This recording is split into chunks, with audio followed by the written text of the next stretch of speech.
David sat in his living room, wrapped in a thick blanket. The fire in the fireplace crackled softly, sending warm orange light across the room. Outside, snow covered the garden, sparkling under the pale moonlight. His dog Max, a large golden retriever with kind eyes, lay curled at his feet, breathing slowly. The night was quiet, almost too quiet. Suddenly a strange sound broke the calm. It was faint at first, almost like a soft whimper. Then David heard it again, higher-pitched, trembling, and almost musical. He frowned and leaned forward, trying to listen. Max's ears perked up and he lifted his head, growling low in his throat. The sound was coming from the backyard. David's heart beat faster. He did not know what it was. Maybe it was an animal trapped in the snow, he thought. Or maybe something else. He grabbed his coat from the hook by the door and called softly to Max. "Come on, boy. Let's see what it is." Max jumped up, tail wagging, but he stayed alert, sensing the tension in the air. The cold wind hit David's face as he stepped outside. Snowflakes fell gently, melting on his cheeks. The garden was peaceful and white, but the strange sound came again. It was closer now. David squinted into the darkness, trying to see anything moving. Max sniffed the ground, then barked once, short and sharp, as if to say, "There, over here." David moved toward the sound, boots crunching in the snow. And then he saw her. She was very small, not more than 7 years old. Her skin was blue, glowing faintly in the moonlight. Her eyes were huge and round, shining like tiny stars. She shivered violently, hugging herself to keep warm. Her clothes were thin and strange, made of a material David had never seen before. She looked fragile, like a delicate creature from a dream. David froze for a moment. His mind raced. Was she hurt? Was she lost? And most importantly, was she safe? Max stayed by his side, growling softly but not stepping forward. David kneeled slowly, trying to appear calm. "Hey, it's okay," he said gently. "I'm not going to hurt you." The little girl looked at him but did not speak. Her lips moved but no sound came out. The wind whipped around them, cold and biting.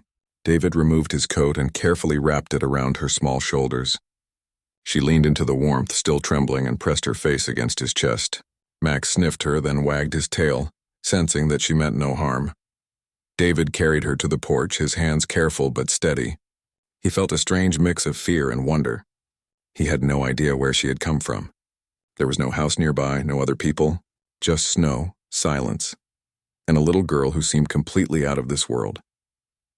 Inside the house, David set her down on a chair near the fireplace. The warmth made her shiver slow down a little. Max lay near her feet, his head on the floor, watching her carefully. David grabbed a blanket and wrapped it around her. She looked up at him with wide eyes, blinking slowly, as if trying to understand what was happening. David went to the kitchen and returned with a cup of warm tea. He placed it on the table near her. The girl stared at it curiously but did not drink. She pointed to the cup, then shook her head, clearly unsure what it was. David smiled gently. "It's okay. You don't have to drink if you don't want to." He realized she probably had never seen a cup or tea before. He looked at her more closely. Her fingers were tiny and delicate with soft blue skin. Her hair shimmered slightly, silver like the snow outside. David's mind filled with questions. Where did she come from? Why was she here? Was she really from another place? Maybe even another world?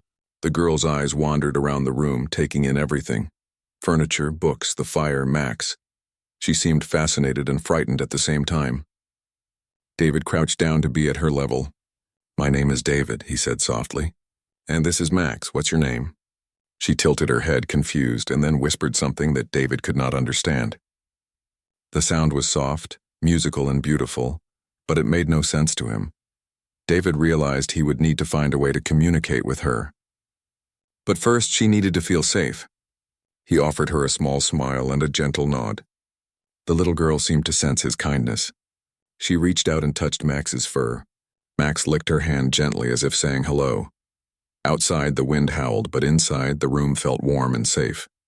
David sat nearby, watching her carefully. He knew this night had changed everything. Something extraordinary had come to his doorstep, and he was not sure what it would mean. But one thing was clear. He could not leave her alone outside in the snow. Not now. Not ever. And so, in the quiet of the winter night, David, Max, and the little alien girl sat together by the fire, beginning a story that neither of them would ever forget. The night was only the beginning of an adventure that would stretch across the stars. But for now it was enough to simply be together, safe and warm. The morning sun crept through the curtains, casting a soft golden light across David's living room. The little girl was still asleep, wrapped in the thick blanket he had given her the night before. Max lay beside her, his head resting gently on the floor. David watched them quietly, feeling a mix of wonder and concern. How had she arrived here? Where did she come from? And most importantly, what should he do next? He poured himself a cup of coffee and sat near the window, trying to think. The girl, whom he now called Lumi, because she seemed to glow softly even in the dim morning light, was unlike anyone he had ever seen. Her skin shimmered pale blue, her hair sparkled like silver, and her large, curious eyes seemed to take in everything at once. David realized she was far from home.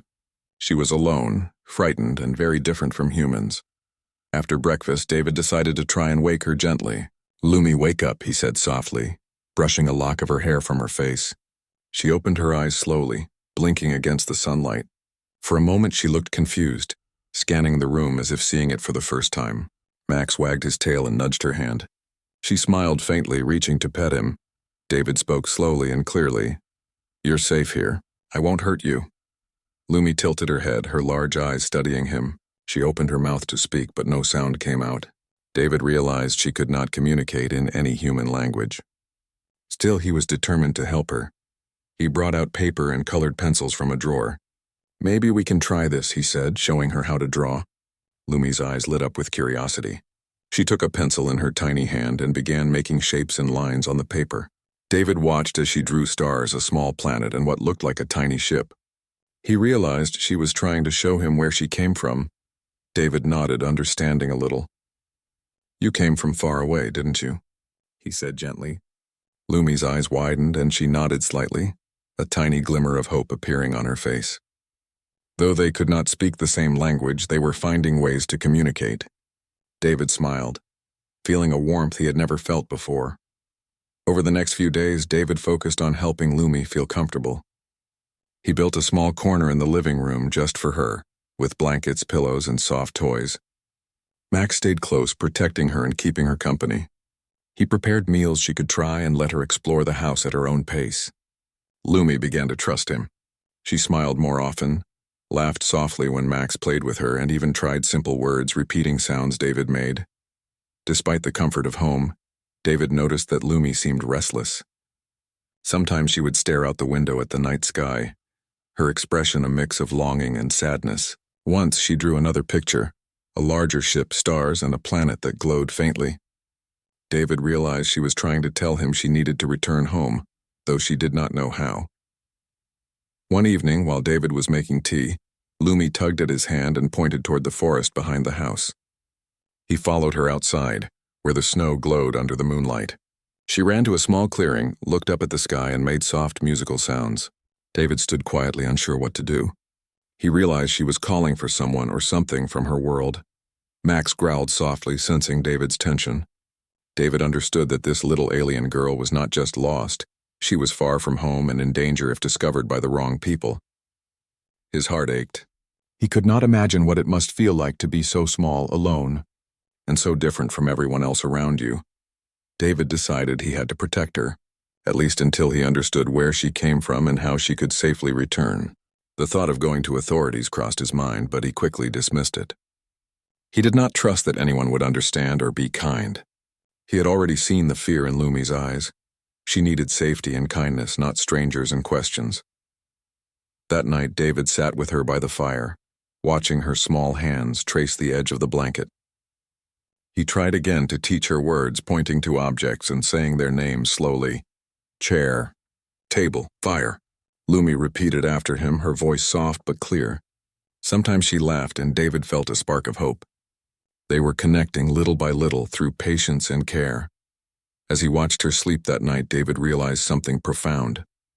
This little girl, though from another world, was showing him the true power of compassion and understanding.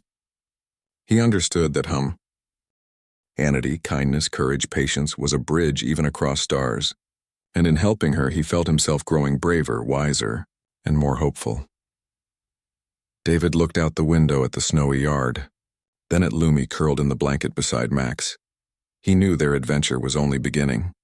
The world outside might be filled with unknown dangers, but inside, he had discovered something extraordinary, a bond that could change both their lives forever. And so, with the quiet hum of the night and the soft glow of a little alien girl's skin, David promised himself that he would do everything he could to keep her safe, no matter what challenges lay ahead. The universe had brought them together, and he was ready to face whatever came next. The days passed slowly, and David's home began to feel alive in a new way. Lumi had started smiling more often. Her fear seemed to fade, replaced by quiet curiosity about the world around her. Every morning she would wake before David and sit by the window watching the sunrise. The golden light would fall on her glowing blue skin, making her look almost magical. David had made it his mission to teach her as much as he could. Each day he introduced new words.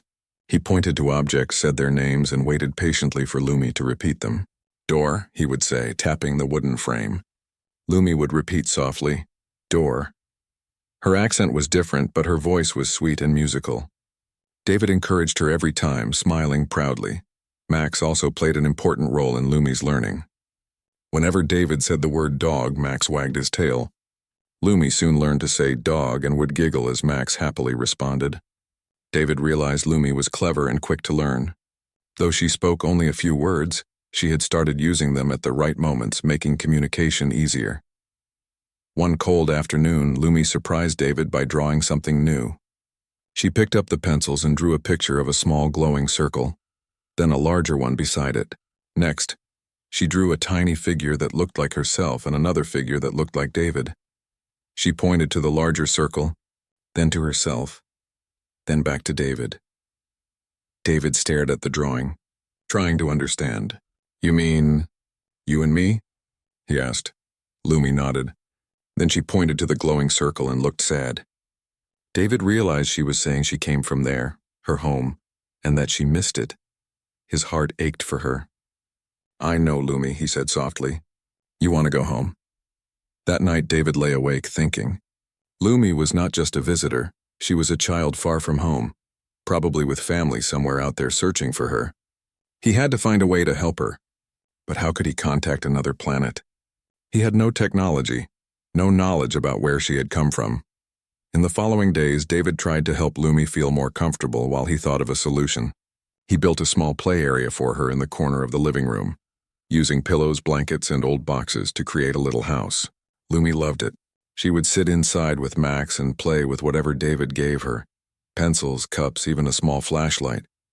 Lumi had also begun exploring outside more.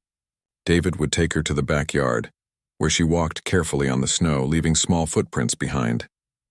Sometimes she would stop, look up at the sky, and hum softly. The sound was gentle, almost like a lullaby. David guessed it was a song from her world. One evening, as the sun set, David took Lumi for a walk in the nearby woods. The snow crunched under their boots, and the air was quiet except for the sound of their breathing. Lumi held David's hand tightly, looking around with wide eyes. When they reached a small clearing, she suddenly let go and ran a few steps ahead. She looked up at the stars and stretched out her arms as if calling to them. David watched silently, feeling a deep sense of connection. Lumi was so small yet so brave. She was far from home, yet she still had hope.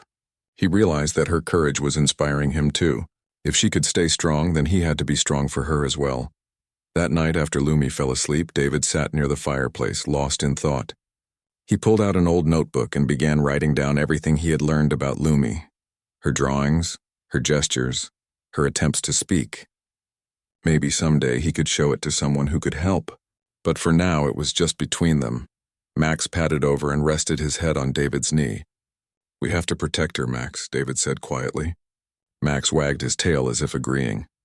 Over the next week, something changed between David and Lumi.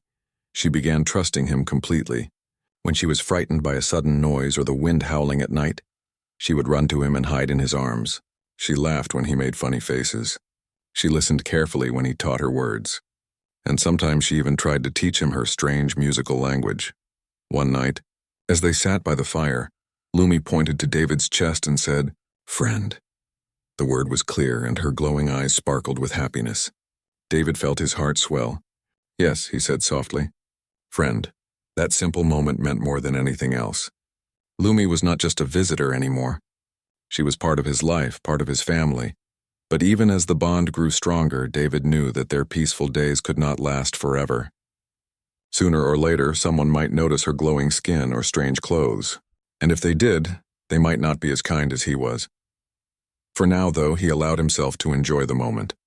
Lumi was safe, smiling, and no longer alone. Whatever came next, he would face it with courage.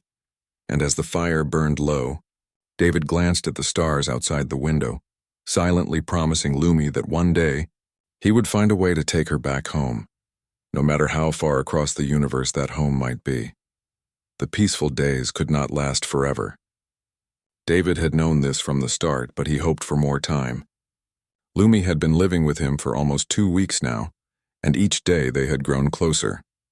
She was speaking simple words, smiling often and laughing whenever Max played with her. But the world outside was beginning to notice that something strange was happening near David's house. One evening, as David was chopping wood in the backyard, he saw a light in the distance. It was not the light of the moon or a passing car.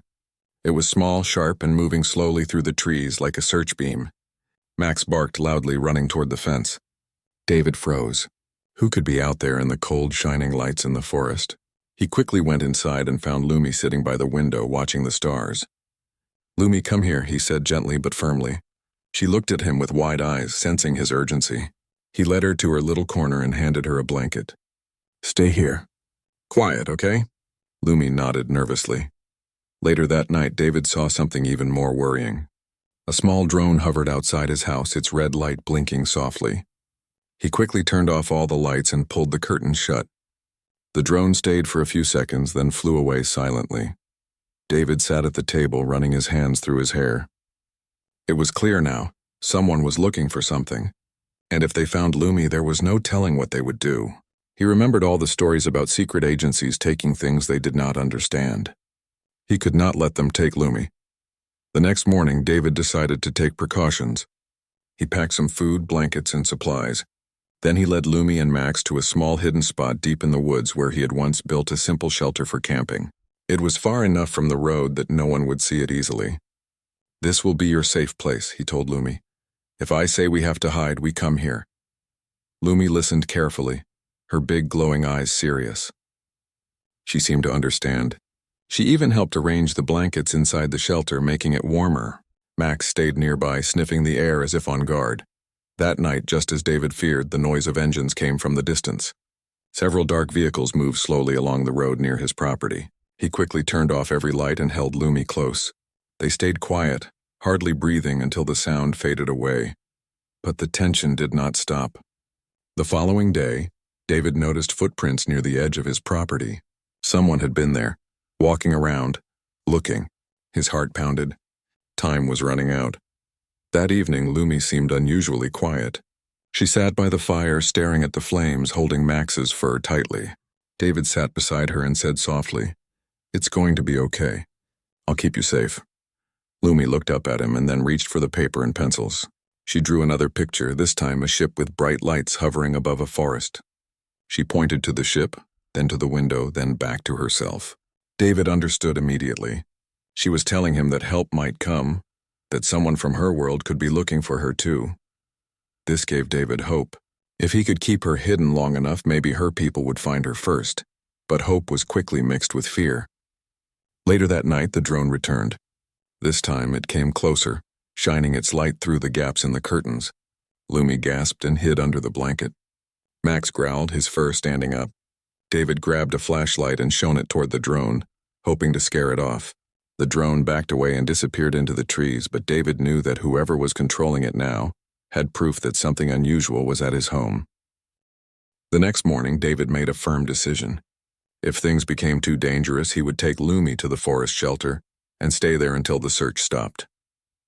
He even began storing extra water and canned food in the shelter, preparing for the worst. That evening, as the sun went down, Lumi surprised him again. She walked to the backyard, looked up at the sky, and made her soft, musical sound, longer and louder than before. It was as if she was sending a message to the stars. David stood beside her, wondering if somewhere out there, someone was listening.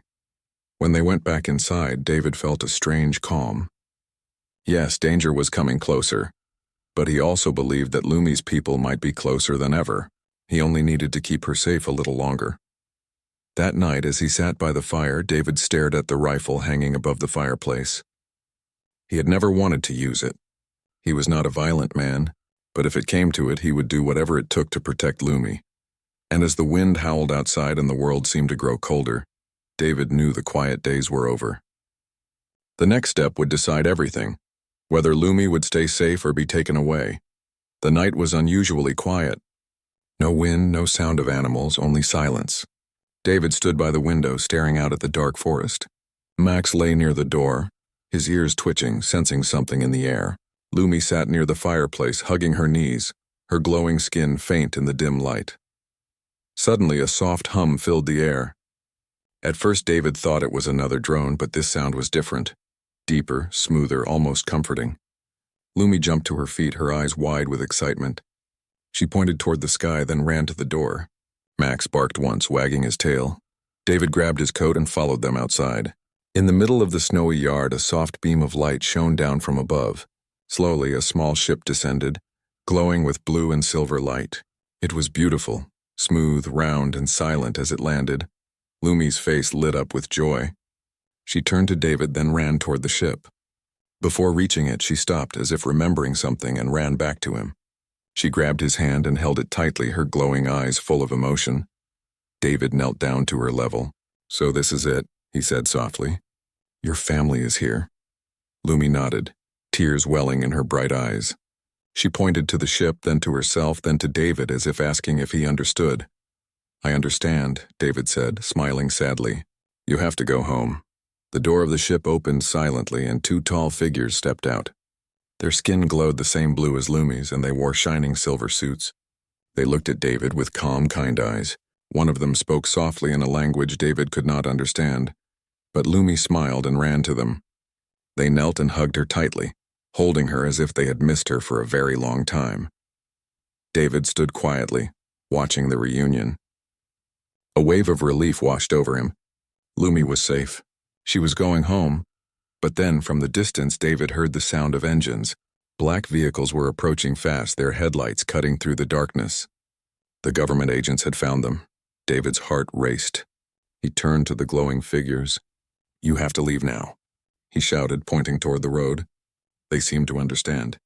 One of them picked Lumi up and carried her toward the ship. Suddenly, a bright spotlight cut across the yard. "Stop right there!" a voice shouted from the road. Several men were running toward them. Max barked furiously, standing between David and the strangers. David ran forward, putting himself between the agents and the ship. "You're not taking her!" he yelled, his voice strong and determined.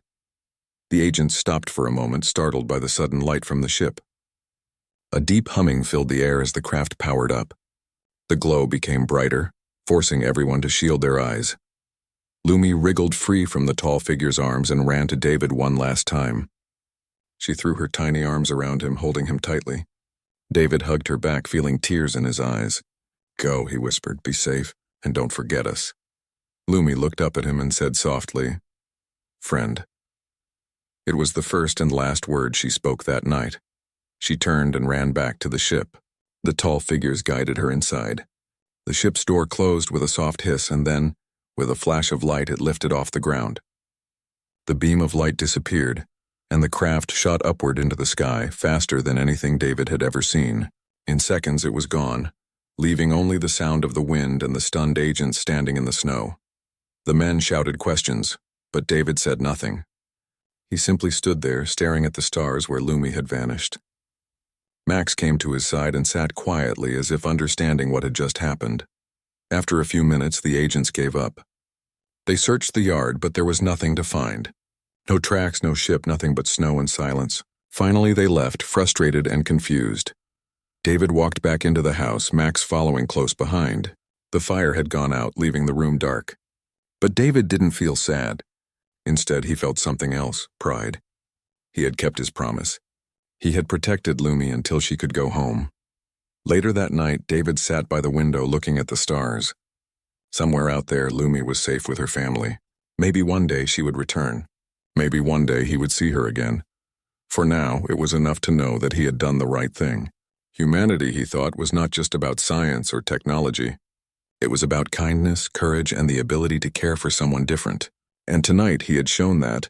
Max put his head on David's knee, and David smiled faintly. "We did good, boy," he said softly. "We really did." Outside, the night was quiet again, and the stars seemed to shine a little brighter, as if the universe itself was thanking him.